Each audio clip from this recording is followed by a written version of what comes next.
Les gars, je pense qu'on va maintenant parler du film le plus attendu de l'année. Et je sais, oui, j'aurais bien aimé pouvoir être coiffé, mais hélas, les choses ont fait autrement, les gars. Pépère. Fais 22 sur le terre. Sa mère vient pas lécher, on t'empêche ma main sur ta fesse. La merde c'est la haine, c'est la têche, on empêche dans mon caisse. Écarter les plus élevés, j'ai ta encule, c'est le patra glace au plus faible, madame, vraiment rusée. La rage dans la fusée, on reçoit l'accusé. De la cave, je suis comme Zeus, ma puce. Viens montrer ma puissance et la pétasse, tu sens que ça passe, petit pont entre les jambes, charbon dans tous les sens, la haine puis la naissance, hella. Et donc, bonsoir et bonjour tout le monde, c'est Red Satiré. Aujourd'hui, on parle du film le plus attendu de l'année. On va parler de Avatar 2. Ouais, ma gueule. Bon, je sais que l'affiche, c'est pas la meilleure non plus, mais bon, qu'est-ce que tu veux que je sorte d'autre en même temps? Ça fait 13 ans qu'on attendait ce film. 13 ans qu'on nous teasait comme quoi il y aurait une suite, tout ça, machin. 13 ans qu'il y avait aucun espoir que ce film sorte. Et pourtant, on est le jour J de la sortie du film. Et en ça, quel bonheur. Mais quel bonheur. Bon, déjà, évidemment, je pense que beaucoup d'entre vous ne comprennent absolument rien en ce qui concerne ce film Avatar 2. Genre, pourquoi est-ce que Avatar 2 a autant de teasing? Qu'est-ce qui fait qu'il est le plus attendu? Pourquoi est-ce que tu dis que ça va être un chef-d'œuvre, tout ça? Et ben, vous allez voir, les gars, que ce film... il y a énormément de choses à dire dessus. Donc c'est pour ça que pour que tout le monde puisse se retrouver et que personne ne soit perdu, et ben on va parler de la genèse d'Avatar, plus précisément de son réalisateur James Cameron. Parce que oui, James Cameron c'est la personne la plus importante du film. Vous allez vite voir pourquoi. Bon, déjà, qui est James Cameron? Alors James Cameron c'est un très grand réalisateur, un réalisateur d'origine canadienne qui fera ses débuts dans le cinéma en réalisant Terminator et Terminator 2. Ouais, là déjà, si ta carrière commence par deux gros films comme celui-ci, alors là franchement tu gagnes tout pour être dans les hautes sphères du cinéma. Ah mais frère, faut qu'on parle de Terminator. En plus on l'a jamais fait sur cette chaîne YouTube, donc autant frapper dans l'occasion directe. Bon déjà, Terminator, faut savoir que c'est l'une des plus grandes sagas qui ait jamais existé dans toute l'histoire. Ah, deux opus comme ça te marque à vie frère, c'est obligé. Et si en plus de ça ta carrière cinématographique doit commencer avec une saga qui frappe aussi fort, mais frère, mais là, à ce stade, c'est même plus que tu gagnes quoi que ce soit, c'est que t'es le meilleur réalisateur de tous les temps, c'est ça, c'est pas possible. Bon, déjà, le premier, bon, évidemment, il est chef-d'œuvre, hein, comment ne pas le citer, quoi. Et évidemment, bah, le deuxième opus, est-ce que j'ai besoin d'en parler? Même à ce jour, c'est le meilleur opus de la saga Terminator qui n'ait jamais existé à ce jour. Quelque part, c'est quand même dommage qu'il n'y ait pas eu de suite à ce sujet. Bah si, il y a le soulèvement des machines. Non, c'est... Non. Mais bon, comme si ça suffisait pas, je crois que James Cameron ne s'est toujours pas fait remarquer par les grands noms, donc du coup il s'est dit, bah tiens, si je faisais un film d'un réalisateur culte, puisque Ridley Scott il a fait un film Alien le 8ème passager, bah du coup je crois que je vais faire sa suite, Alien le retour. Et autant vous dire que même là c'est le meilleur opus de toute la saga Alien. Ah là je suis désolé, là c'est... Bon déjà, pourquoi est-ce que ce film est une réussite? Déjà parce qu'on y a appliqué un enfant dans un film d'horreur, et donc du coup ouais, voir un enfant dans un film d'horreur, effectivement c'est stressant. Et c'est l'une des bases des films d'horreur en général. Et surtout le gars met en valeur les aliens d'une manière comme ça n'a été jamais vu. Et en plus de ça, si tu vois Ellen Ripley extrêmement bien mise en valeur, je crois que James Cameron est un dieu. Je crois que c'est ça. Je sais pas comment le voir autrement, mais... Juste frère, comment tu fais pour magnifier autant une créature venue d'ailleurs? C'est impossible en fait, putain, c'est impossible. Bon, suite à cela, évidemment, il y a eu Alien 3, et là, bah, à peu près pareil, hein, pour Terminator 2, hein, il n'y aura pas eu de suite après ça, et quelque part, après, c'était bien aussi, hein, qu'il n'y ait pas eu de suite à ça, hein, je pense même très bien, hein, et... Bah attendez, pourquoi vous me regardez tous comme ça, là, j'ai un truc coincé entre les dents, quoi. Après tout ça, James s'est dit, alors attends, je deviens trop grand réalisateur, faut vraiment que je me calme, faut vraiment que je calme un petit peu mes ménages, et que je me repose un petit peu, je vais réaliser Abyss. Ouais, j'ai toujours pas vu ce film hein, pour savoir s'il est bien ou pas. Mais bon, voilà, un petit film chill, comme ça, tranquille, juste histoire un petit peu de calmer un petit peu son talent. Ouais, quelque part, ça fait du bien et c'est un petit peu réconfortant quand on y réfléchit. Mais évidemment, c'était toujours pas assez pour James Cameron. Il fallait forcément qu'il nous sorte Titanic. Mais bon, je pense surtout la chose à laquelle elle s'y attendait pas, c'est son succès monumental, putain. Les gars, Titanic, c'est le premier film qui a dépassé la barre symbolique des 2 milliards de dollars au box-office. Oh, ce mec est dans un autre univers, c'est obligé. Là, sachez que avant Titanic, aucun film n'a réussi à dépasser les 2 milliards de dollars au box-office mondial. C'est inouï, putain. Dites-vous que même ma serviette serait finie encore trempée aujourd'hui et que je suis obligé de la remettre à sécher à chaque fois que je suis en sueur dès que je regarde le film. Bon déjà, vous vous en seriez douté, mais ce film parle bel et bien de la fameuse histoire du Titanic, hein, le fameux bateau qui a coulé, faisant couler toute la seconde et troisième classe. Et il n'y a pas eu de suite pour ce film pour cette fois, hein, et ça d'ailleurs c'est très bien. Bon déjà, vous allez me dire, en 1998, comment est-ce qu'un film comme celui-ci a-t-il fait pour être élu 2 milliards de dollars au box-office le tout premier? Pourquoi? Qu'est-ce qui s'est passé? Bon déjà, une réalisation archi carrée. Ouais, parce que réaliser un film comme celui-ci, je pense qu'il fallait avoir du talent pour pouvoir en arriver là. Un tournage colossal, puisque bah bon après c'est pas le vrai Titanic à 100%, mais il y a quelques parties et 2-3 parties de la maquette qui fait que c'est vraiment le Titanic, mais pas tout à fait. Bah ouais frère, hein, réaliser le vrai Titanic pour la vraie vie et pour un film, c'est quoi le gâchis? Ouais, donc en gros, ça veut dire que pendant les 15% du temps, tu vas avoir un Titanic fait entièrement en images de synthèse et qui va être totalement faux. Et ensuite, pendant le reste du film, tu vas avoir affaire à une vraie fabrication du Titanic, à une vraie architecture. Bref, tu vas vraiment avoir l'impression d'être à l'intérieur du Titanic, hein, cordialement. Ah bah ouais les gars, à cette époque-là, il n'y avait pas besoin de faire un fond vert complètement dégueulasse pour faire croire aux autres que tu étais vraiment quelque part. Là, c'était clairement, t'étais vraiment... Bon, pas au beau milieu de l'océan, ça je peux pas savoir, mais bon, allez voir les détails du tournage, les gars, j'ai la flemme pour ça. Il y a même une légende qui raconte que un seul plan pour le film a fait 100 prises. 100 prises. Je sais pas comment je dois le prendre, en vrai, sérieusement, c'est ouf, 100 prises. Le tout occupé par des têtes d'affiche légendaires telles que Leonardo DiCaprio qui sort quand même de Roméo et Juliette. D'ailleurs, il y a un bon petit parallèle à ce sujet puisque Jack, Rose, Roméo, Juliette, Roméo, Rose, Jack. Ouais, vous voyez un petit peu le tout magnifié avec une histoire d'amour archi belle. Non, mais qui vraiment est très belle, hein, les gars, hein, je peux vous le garantir. En gros, pour faire simple, d'un côté, t'as Jack, le bon petit vagabond qui va s'incruster sur Titanic parce que, il a envie de voyager, hein, tout simplement. Et d'un côté, on a Rose qui, vit un petit peu en première classe, mais qui la trouve ennuyeuse, la première classe. Bah ouais, la première classe, il se passe jamais rien. C'est tout le temps des discussions du genre, vous avez un Auguste, monsieur Auguste. Ah, je vous remercie infiniment, monsieur face de connard. Je suis sûr qu'au fond, Cameron, il a dû regarder Roméo et Juliette et il s'est dit, il y a DiCaprio dans ce film et il a l'air très romantique. Et moi qui veux faire un film sur un Titanic, je crois que j'ai enfin mon speech. La seule différence c'est que là, Jack n'a pas de famille. Ouais, c'est un putain de pauvre, mon pote, cherche pas. Ensuite, nos Augustes riches sont sur le Titanic. Voilà, simplement, hein, c'est tout. Hein. Donc du coup, ce qui fait que l'histoire se passe sur le Titanic. Et surtout, la troisième plus grosse différence, c'est qu'au moins Jack, il est plus ou moins accepté, mais finit par être refusé. Parce que c'est un pauvre, pas une question de rivalité ou quoi, mon pote. Et il n'y a pas de scène de suicide à la fin aussi. Enfin, il y a juste Jack qui crève, mais Rose... Je vous rajoute à ça l'histoire hyper bien racontée, les personnages hyper attachants et une expérience de plus de 3 heures dans laquelle on ne s'ennuie strictement jamais. Et avec l'apocalypse titanikienne qui est archi réaliste. Bah ouais, mais tu m'étonnes que ce film ait remporté 2 milliards de dollars au box-office et que ça a été le tout premier à l'atteindre. Donc ouais les gars, là on parle juste de James Cameron. Le gars, il a réussi à commencer sa carrière avec l'une des sagas les plus réussies et les plus rentables de toute l'histoire du cinéma. A réussi le meilleur opus de l'une des plus grandes sagas de l'histoire du cinéma. Putain encore 2 fois, bravo Cameron, t'es un champion. A en plus de ça réussi à faire le tout premier 2 milliards de dollars au box-office mondial. Frère, je pense qu'on est tous d'accord pour dire qu'à ce moment-là, que James Cameron c'est une légende vivante. Encore plus que Steven Spielberg lui-même. Et vous voulez savoir c'est quoi le pire? C'est que le mec il a toujours pas fini. Il veut encore faire des films le gars, il veut pas s'arrêter. Il va même avoir le challenge, pour se venger de la saga Terminator, de faire sa propre saga, propre à sa sauce, à lui, tout seul. Ah mais là je vote pour, avec tout ce que t'as fait pour cinéma, là franchement vas-y, fais-toi. Et c'est là qu'on en parle, la naissance d'Avatar. Alors déjà, dans quelles circonstances Avatar est-il né? Parce que c'est important de savoir aussi ces circonstances. Genre, qu'est-ce qui a fait que ce film a été un immense succès et a lui aussi réussi à conquérir les 2 milliards de dollars au box-office?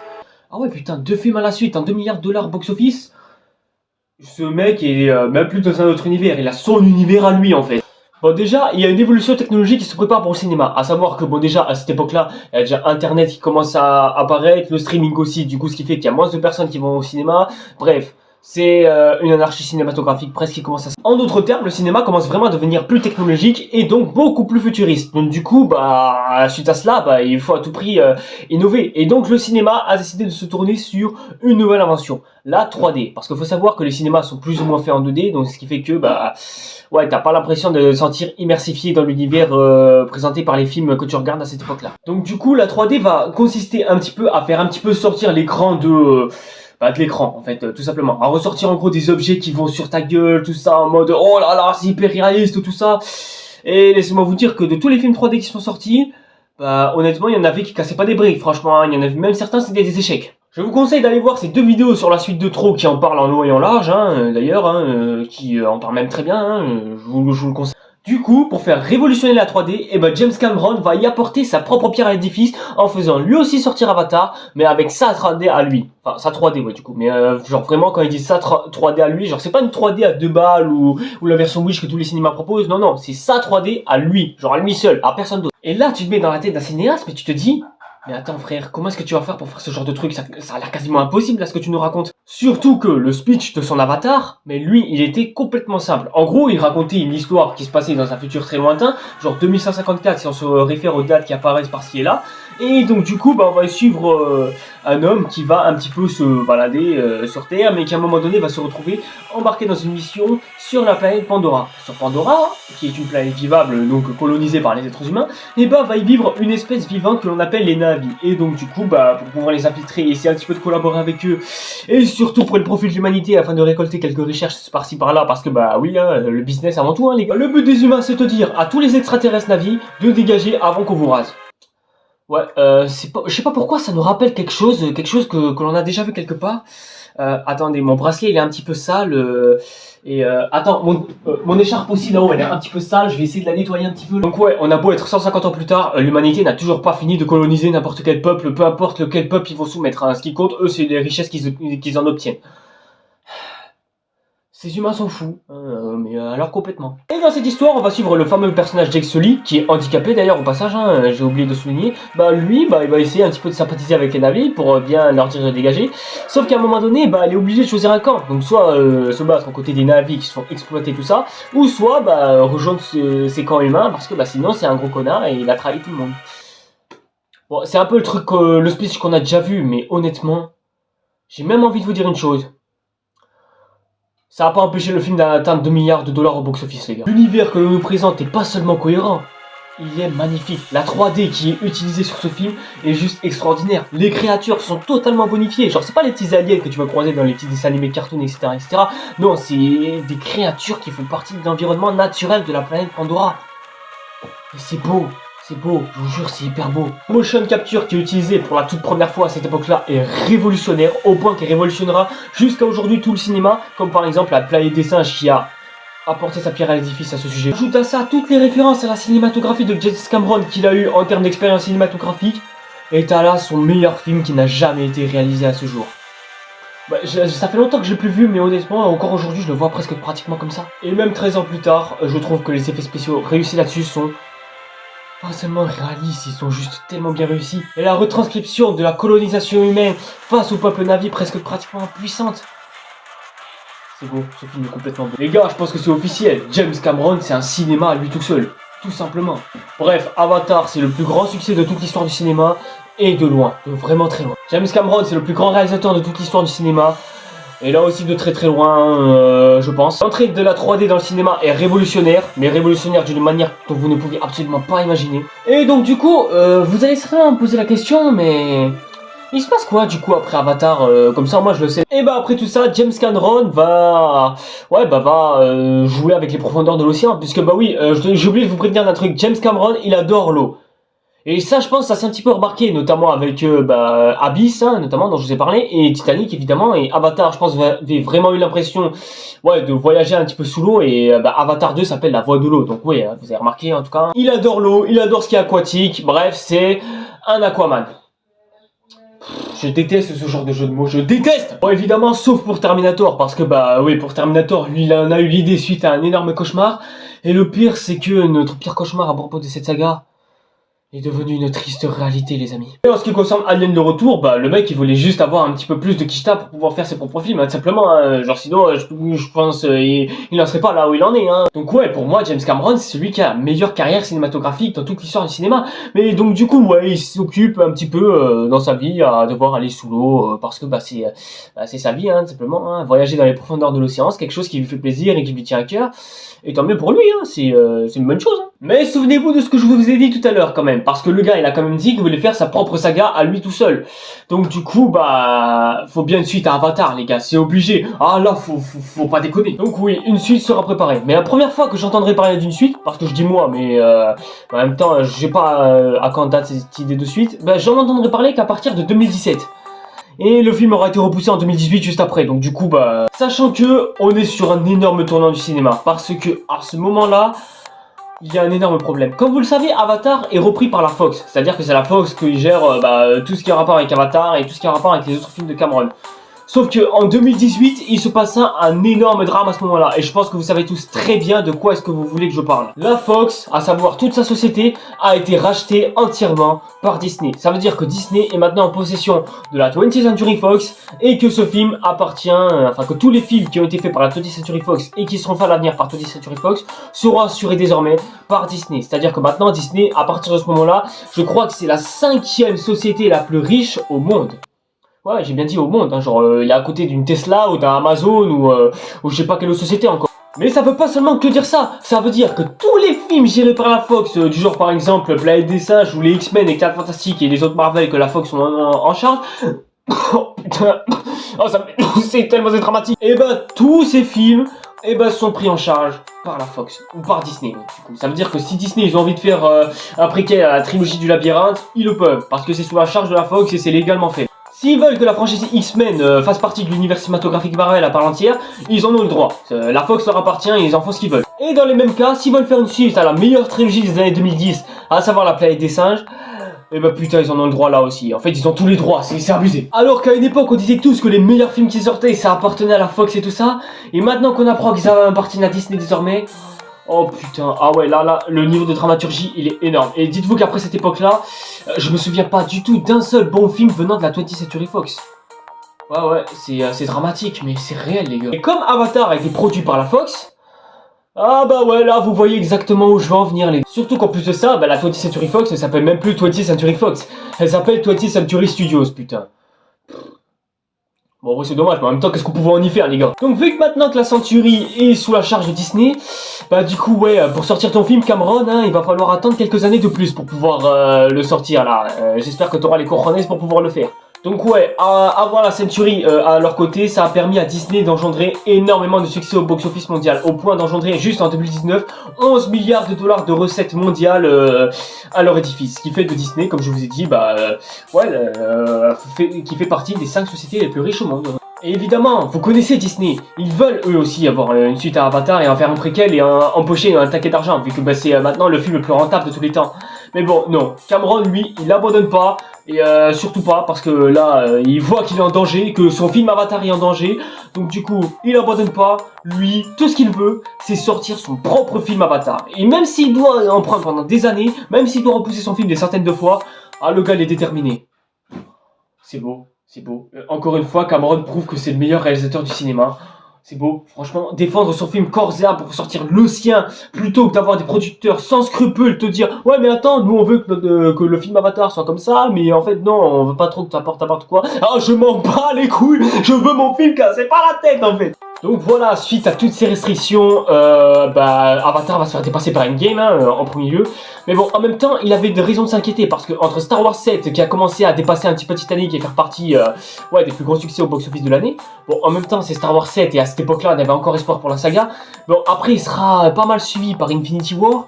Donc ouais, à ce moment-là, je pense que Cameron aurait dû s'inquiéter un petit instant pour sa carrière cinématographique au cas où elle serait pas dépassée. Après les gars, j'ai envie de vous dire, même si ça prendra un bon moment pour qu'Avatar puisse être dépassé par Avengers Endgame, quand même 10 ans pour rester à la tête du box-office mondial, c'est un beau succès. Franchement, chapeau. Mais bon, en même temps, Endgame, si toute la communauté Marvel le soutient, alors... En 2020, là c'est bon, il en a marre. Son film sort en fin d'année de 2020, Avatar 2, enfin Avatar 3, en fin d'année 2021, Avatar 4 à la suite et Avatar 5 en 2025.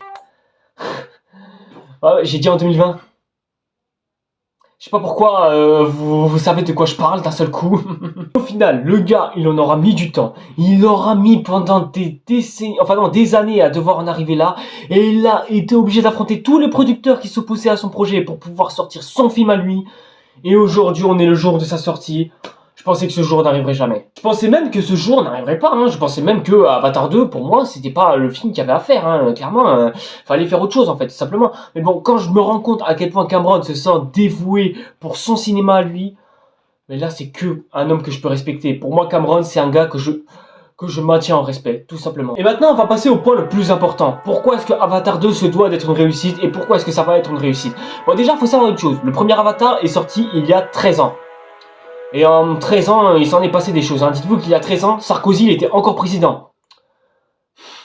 Bon, quelque part, ça me manque pas trop cette époque, hein, quand on y réfléchit. 13 ans pour faire des choses à côté et sortir son propre film à lui au jour J, là, clairement, là, c'est... là, à un moment donné, c'est que vraiment, le gars est hyper déterminé à devoir faire son film à lui. Le gars, il y a passé presque une partie de sa vie pour en arriver là.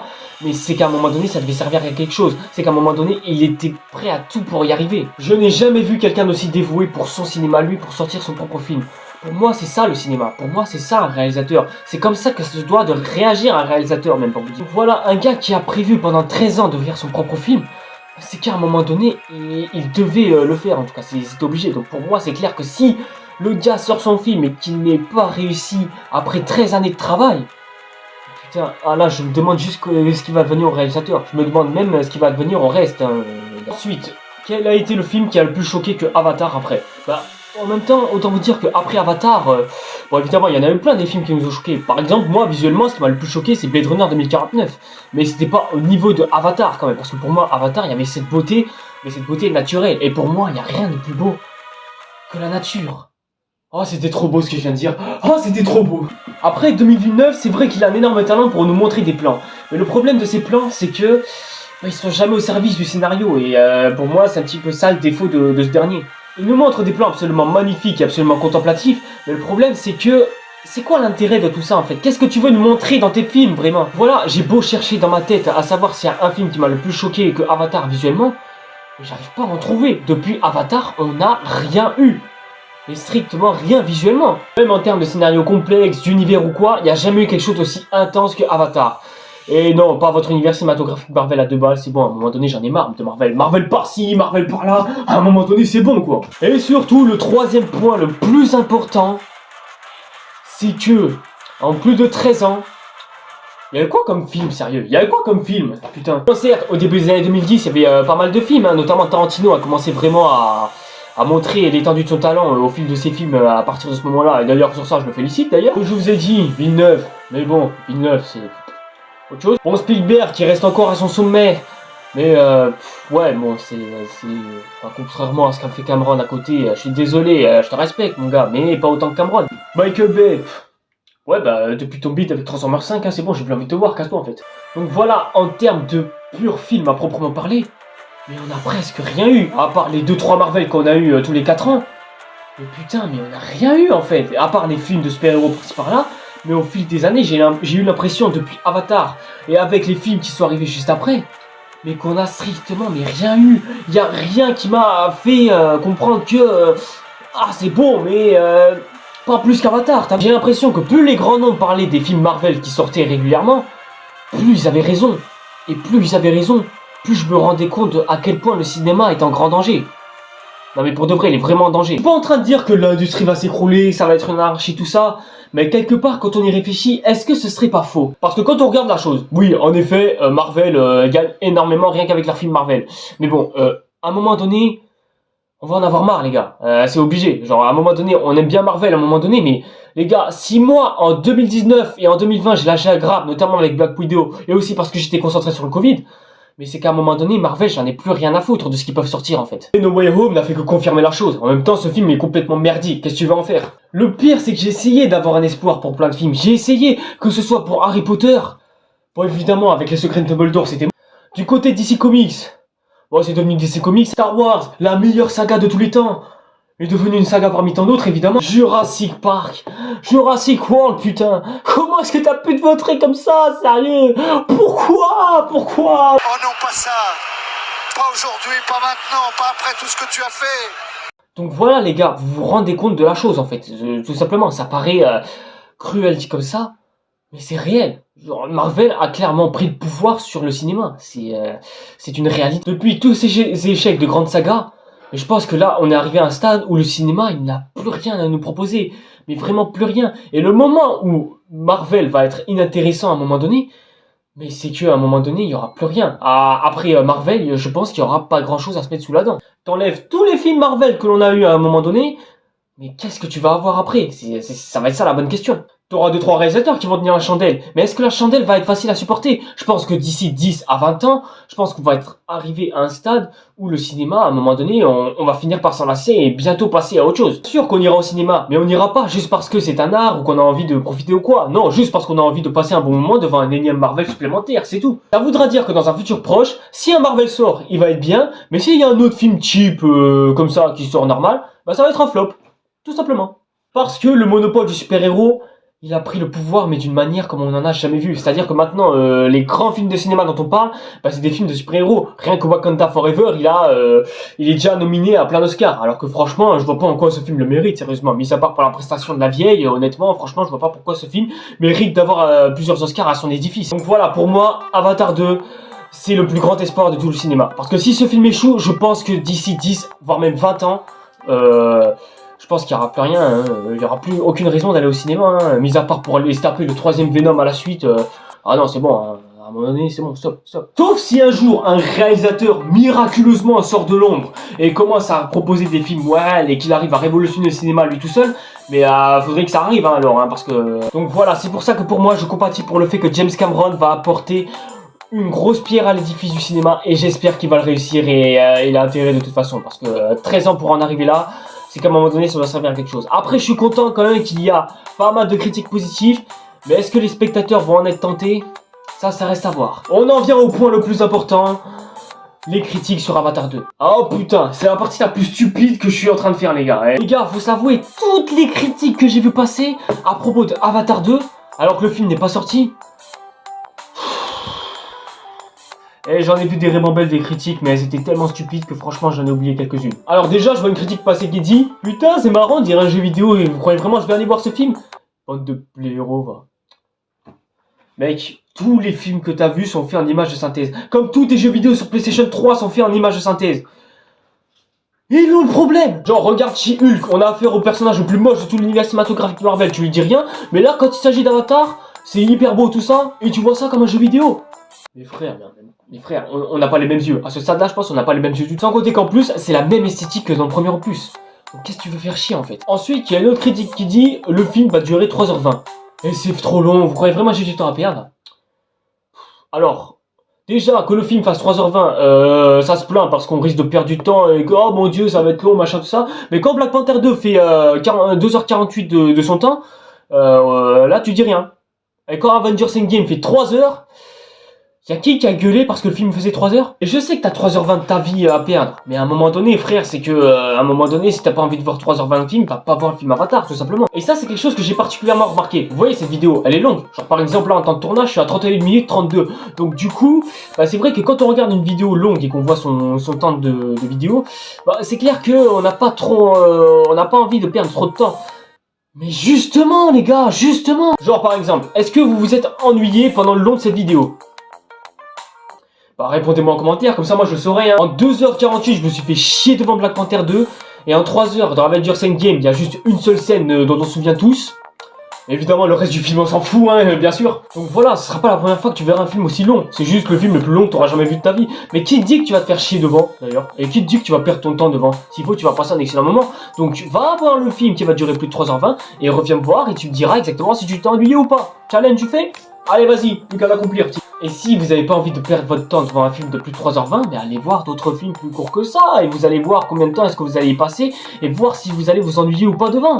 Le mec il met au taquet longtemps de sortir son film, et ça y est, le mec il veut faire sortir son film que maintenant. Bah putain, vas-y, il est hyper long. Mais mec, c'est ce que je viens d'expliquer depuis tout à l'heure. Le gars il a pris son temps minutieusement pour faire son film. Tu vas le critiquer pourquoi?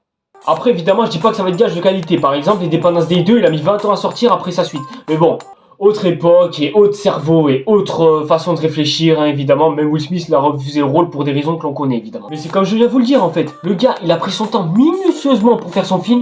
Et si c'est pour dire après que c'est de la merde, bah à un moment donné, dis que c'est de la merde, frère. Qu'est-ce que tu veux que je te dise? Ou alors va voir le film, tout simplement. Et c'est ça, en fait. J'aurais eu beau lire toutes les critiques, j'ai remarqué juste un seul truc. C'est qu'ils avaient pas vu le film. C'est aussi simple que ça, les gars. Déjà, qui vous a dit que le film allait être une merde? Qui vous a dit que ça allait être nul? Qui vous a dit que ce film allait être un flop monumental? Qui? Et d'ailleurs, quelle preuve avez-vous de savoir si ce film va être de la merde en fait? C'est qui vous l'a dit? Genre c'est votre voisin d'en face? Est-ce que c'est la copine d'en face? Ou est-ce que c'est un proche de Cameron? Ou alors un espion du tournage qui a dû espionner, filtrer le logiciel de montage pour savoir ce qui était monté dessus ou pas, pour vous dire si ça allait être de la merde ou pas? Ouais, c'est une bonne question ça. Donc si c'est pour sortir une critique qui n'a aucune valeur et qui n'a juste aucune raison d'exister, mais à un moment donné, casse-toi frère, casse-toi, va pas voir le film si tu veux pas l'aimer, c'est aussi simple que ça frère, personne t'a invité à aller voir le film. Donc voilà les gars, n'écoutez pas la critique d'à côté, par-ci, par-là, etc., qui vous dit que ouais, mais ce film ça va être trop de la merde ou quoi, parce que déjà, qui vous dit qu'il a raison? Genre sous prétexte que ça y est, ça va être de la merde ou quoi, ça y est, tu vas échouer. D'ailleurs, qui t'a dit que ça y est, c'est un film de merde, hein, va pas le voir, hein, on sait très bien que ça va être de la merde. En quoi ça va être de la merde? Parce que déjà, pour être l'un des plus grands réalisateurs de tous les temps, suite à la cinégraphie que le gars a, et pour avoir énormément de talent, et pour avoir pris son temps pendant plus de 13 ans pour faire son film, à un moment donné, où est-ce que tu peux dire que ça va être de la merde en fait? Qui t'a dit que ça allait être de la merde? Gars, les films, c'est comme les pubs. Tant que vous n'aurez pas le produit entre les mains, vous ne pourrez pas juger de son efficacité.